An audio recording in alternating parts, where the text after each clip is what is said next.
Assalamualaikum dan selamat sejahtera. Apa khabar murid-murid? Diharapkan semua murid dalam keadaan sihat sejahtera. Saya, Cikgu Afan akan mengajar kalian subjek Bahasa Melayu yang bertajuk Istimewanya Kami.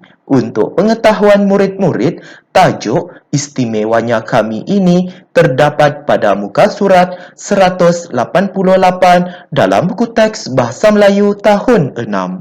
Diharapkan semua murid sudah pun bersedia untuk mengikuti pembelajaran pada hari ini.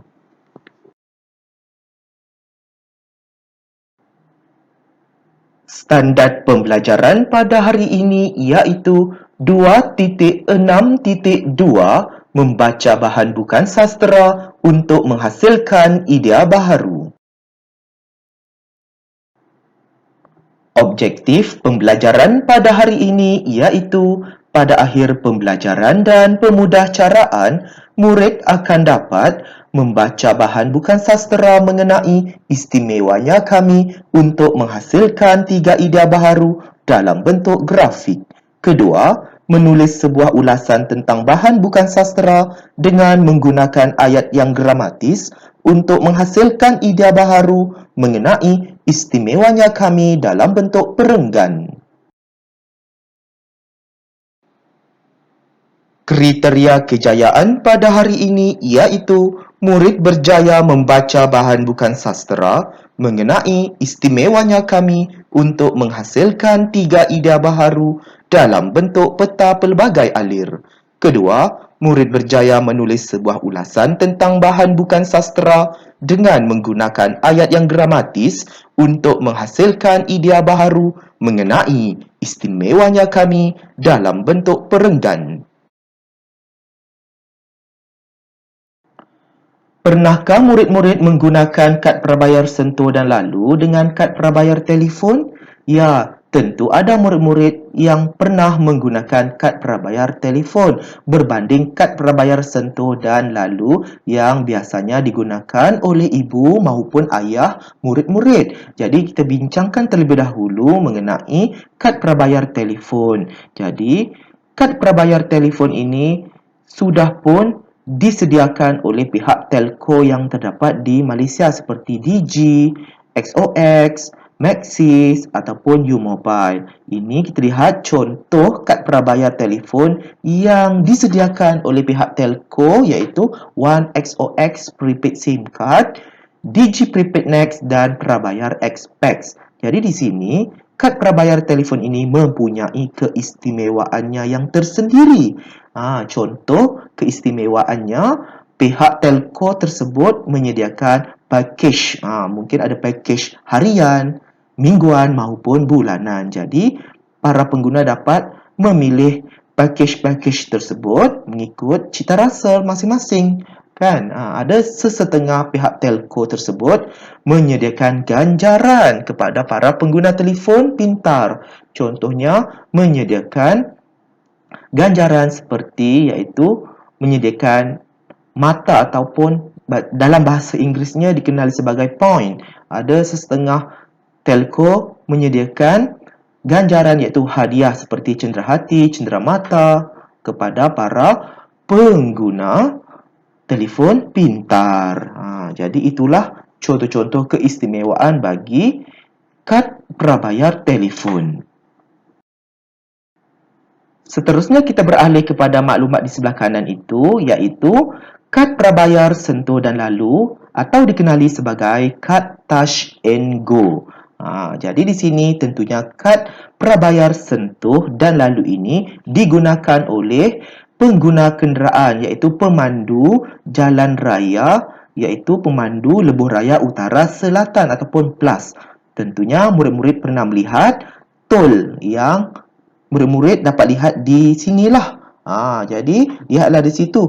Setiap kenderaan yang menggunakan lebuh raya utara selatan perlu membayar tol dan kad tersebut, iaitu kad prabayar sentuh dan lalu, mestilah mempunyai wang yang secukupnya supaya pemandu kenderaan dapat melepasi penghadang tol tersebut untuk menuju ke destinasi yang ditujui. Jadi, itulah kad prabayar sentuh dan lalu yang digunakan oleh para pemandu jalan raya di Lebuh Raya Utara Selatan. Jadi, setiap kad tersebut iaitu kad prabayar sentuh dan lalu dan juga kad prabayar telefon ini mempunyai keistimewaannya masing-masing. Jadi, diharapkan murid-murid dapatlah memahami antara kad prabayar sentuh dan lalu dan juga kad prabayar telefon dengan sebaiknya. Baiklah murid-murid, mari kita membaca dan menjelaskan maklumat mengenai persamaan dan perbezaan antara kad prabayar sentuh dan lalu dengan kad prabayar telefon dalam bentuk peta buih berganda.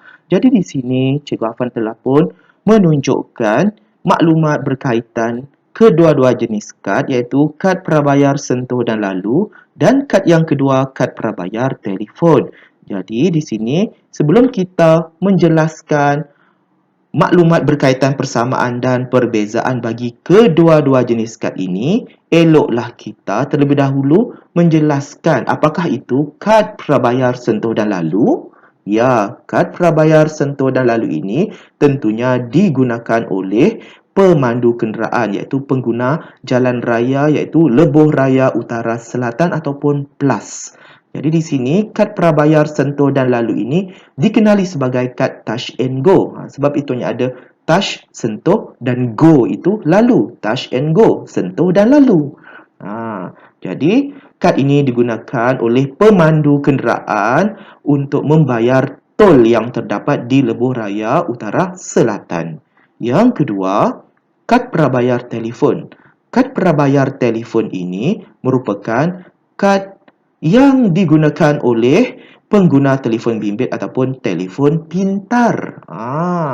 Jadinya di sini contoh kad prabayar telefon seperti Maxis, Celcom, Digi, U-Mobile ataupun XOX dan bermacam-macam lagi lah kad prabayar telefon yang terdapat di negara kita. Seterusnya kita lihat persamaan bagi kedua-dua jenis kad ini. Yang pertama, melancarkan urusan. Ya, tentunya dapat memudahkan urusan para pengguna. Yang kedua, mudah digunakan. Tentunya tidak menyusahkan para pengguna.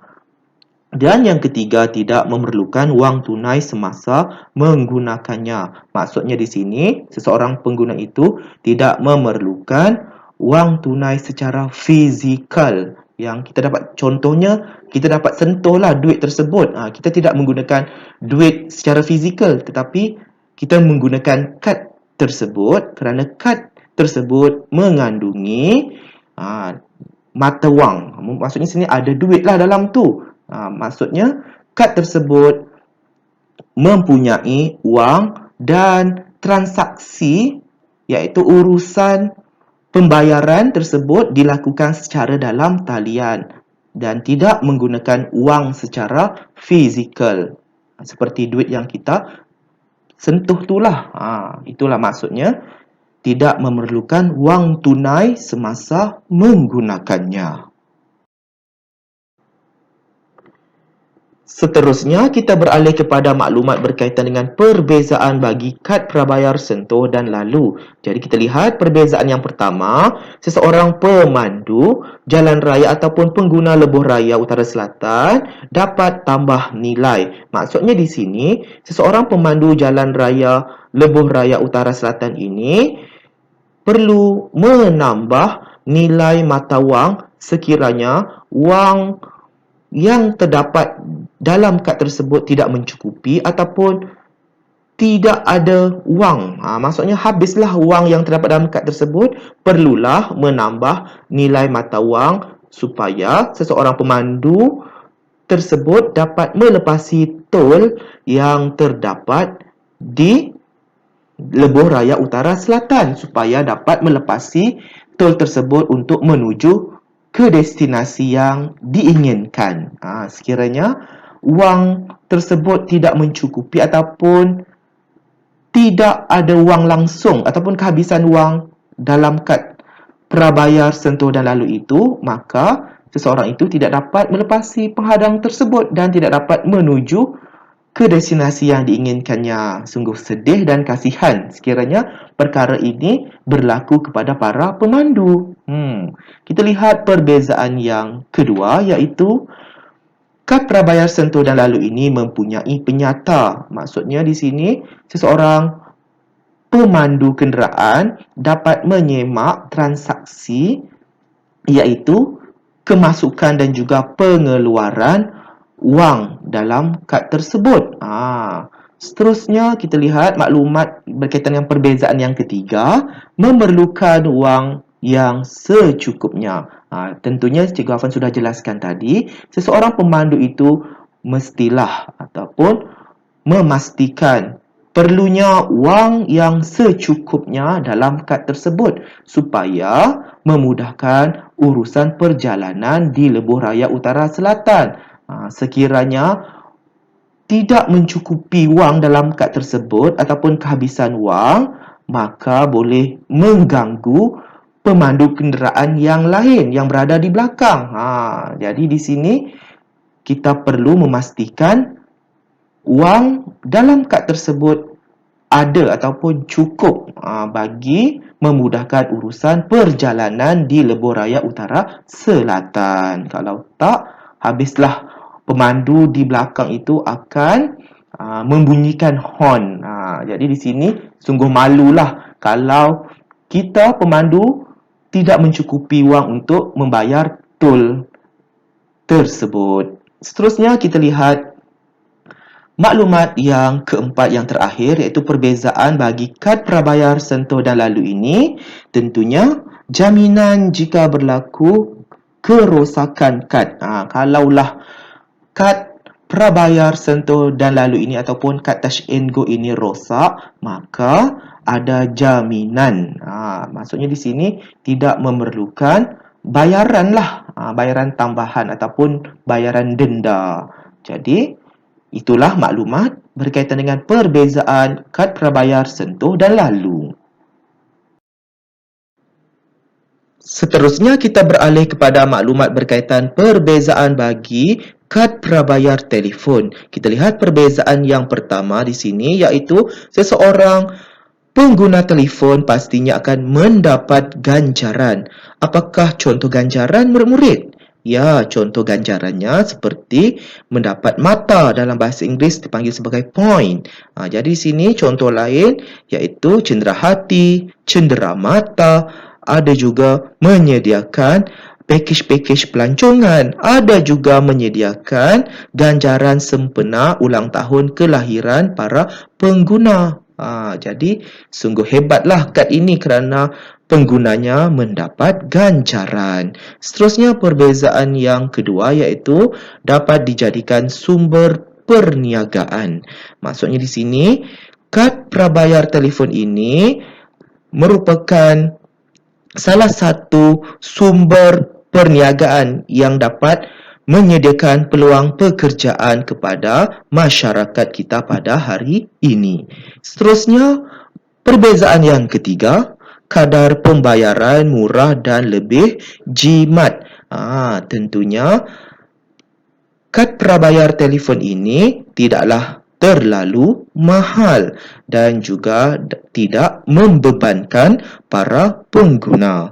Dan maklumat yang terakhir, perbezaannya yang keempat, iaitu kemudahan melayari internet. Sudah tentu, kad prabayar telefon ini digunakan untuk para pengguna dapat melayari internet. Tentunya ada sesetengah telco, mungkin ada yang menyediakan pakej RM1 bagi satu hari untuk melayari internet, kan? Sungguh murah lah. Ada juga yang mengikut pakejnya lah, mengikut bulanan, mengikut mingguan, ataupun mengikut masa pun ada. Jadi di sini itulah contoh-contoh perbezaan bagi kad prabayar telefon. Diharapkan murid-murid dapatlah memahami persamaan dan juga perbezaan bagi kedua-dua jenis kad ini dengan sebaiknya.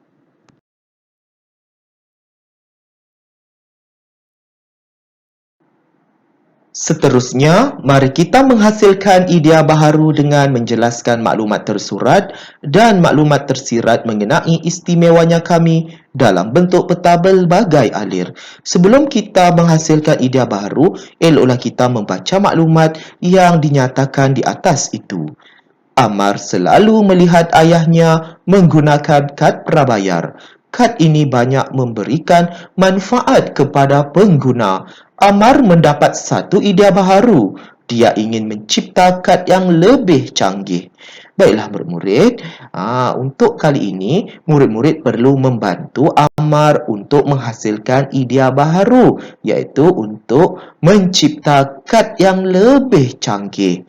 Jadi di sini Cikgu Afan pun telah membantu murid-murid untuk membantu Amar bagi mencipta kad yang lebih canggih. Jadi Cikgu Afan telah pun membantu murid-murid dengan menggunakan peta pelbagai alir. Kerana peta pelbagai alir ini tentunya ada maklumat tersurat dan juga maklumat tersirat.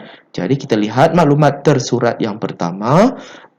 Kad yang lebih canggih ini mestilah mesra pengguna. Jadi di sini supaya apa? Ya, perlu kita menjelaskan maklumat tersurat dengan menggunakan kata hubung pancangan keterangan. Contohnya KBS 2 kerana, bagi, supaya, demi, untuk, agar. Jadi pilihlah murid-murid penggunaan kata hubung pancangan keterangan tersebut. Jadi Cikgu Afan gunakan supaya. Supaya apa? Ya, maklumat tersiratnya supaya memudahkan kita menggunakannya pada bila-bila masa dan di mana-mana sahaja. Itulah maklumat tersirat. Seterusnya kita beralih kepada maklumat tersurat yang kedua, iaitu kadar pembayarannya murah dan pemberian diskaun yang istimewa. Itulah contoh kad yang lebih canggih yang perlu murid-murid bantu Amar. Jadi di sini kita perlu ada penjelasan. Jadi murid sama juga seperti tadi menggunakan kata hubung pancangan keterangan yang sesuai. Jadi Cikgu Afan gunakan agar. Agar apa? Ya, jadi di sini agar untuk mendapatkan maklumat tersiratnya di sebelah kanan itu agar dapat menjimatkan dan mengurangkan perbelanjaan wang para pengguna. Seterusnya, kita beralih kepada maklumat tersurat yang ketiga, mempunyai ciri-ciri keselamatan yang hebat.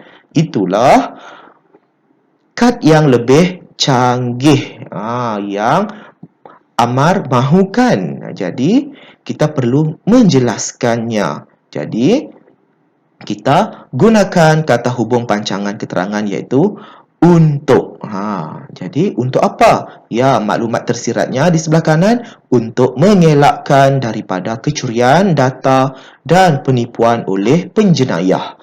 Itu contoh maklumat tersirat. Jadi di sini Cikgu Afan telah menyediakan panduanlah ataupun cadangan jawapan untuk menghasilkan idea baharu. Sekiranya murid-murid ada idea baharu yang lain yang lebih hebat berbanding Cikgu Afan, silalah murid-murid menggunakan idea yang murid-murid miliki itulah.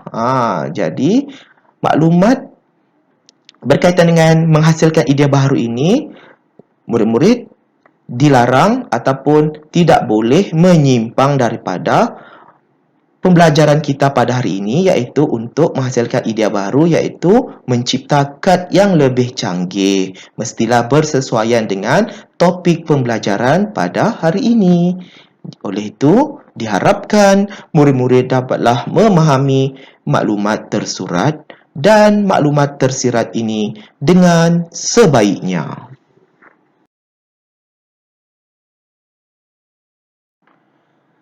Kini tiba masanya Mari kita tuliskan sebuah ulasan mengenai istimewanya kami secara berperenggan.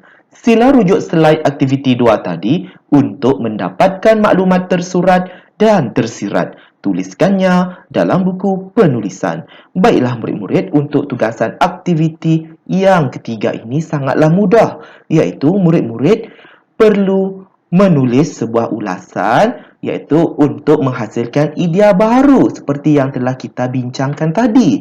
Jadi di sini murid-murid perlu menghasilkan idea baru dalam bentuk perenggan, iaitu dalam bentuk ulasan lah. Kan? Tadi kita menjelaskannya dalam bentuk peta pelbagai alir. Sekarang kita mahu melihat kemahiran menulis murid untuk menghasilkan idea baru. Oleh itu kita lihat P1 merujuk kepada perenggan pertama sebagai perenggan pendahuluan. Jadi di sini Cikgu Afan sudah sediakan perenggan yang pertama di sini. Jadi murid bolehlah salin semula. Sekiranya murid ada idea sendiri mengenai perenggan pendahuluan tersebut, silalah murid-murid menggunakan idea yang murid-murid ada itu, asalkan tidak menyimpang daripada pembelajaran kita pada hari ini. Seterusnya, P2 merujuk kepada perenggan kedua, iaitu membincangkan maklumat tersurat dan juga maklumat tersirat. Jadinya di sini murid-murid perlu melengkapkan perenggan yang kedua dengan menggunakan maklumat tersurat dan maklumat tersirat seperti yang kita jelaskan tadi dalam bentuk peta pelbagai alir. Jadi, murid pindahkan sahaja maklumat tersurat dan juga maklumat tersirat tadi ke dalam bentuk perenggan yang kedua ini. Kan? Sangatlah mudah. Dan di sini murid-murid perlu nyatakan maklumat tersurat dan tersirat bersama dengan penggunaan kata hubung pancangan keterangan seperti yang murid dapat lihat di sinilah. Ikut saja, iaitu supaya, agar dan untuk. Seterusnya, P3 merujuk kepada perenggan yang ketiga, iaitu perenggan yang merujuk kepada penutup bagi ulasan ini. Jadi di sini pun Cikgu Afan telah pun membantu murid-murid menyediakan perenggan penutup. Jadi sekiranya murid ada idea yang tersendiri mengenai perenggan penutup tersebut, silalah murid-murid untuk menulis perenggan penutup mengikut idea murid-murid tersendiri. Jadi murid-murid dapatlah menyiapkan tugasan ini dengan sebaiknya. Selamat berjaya ya murid-murid. Semoga kita bertemu lagi dalam pembelajaran dan pemudahcaraan pada hari yang lain. Sekian, terima kasih.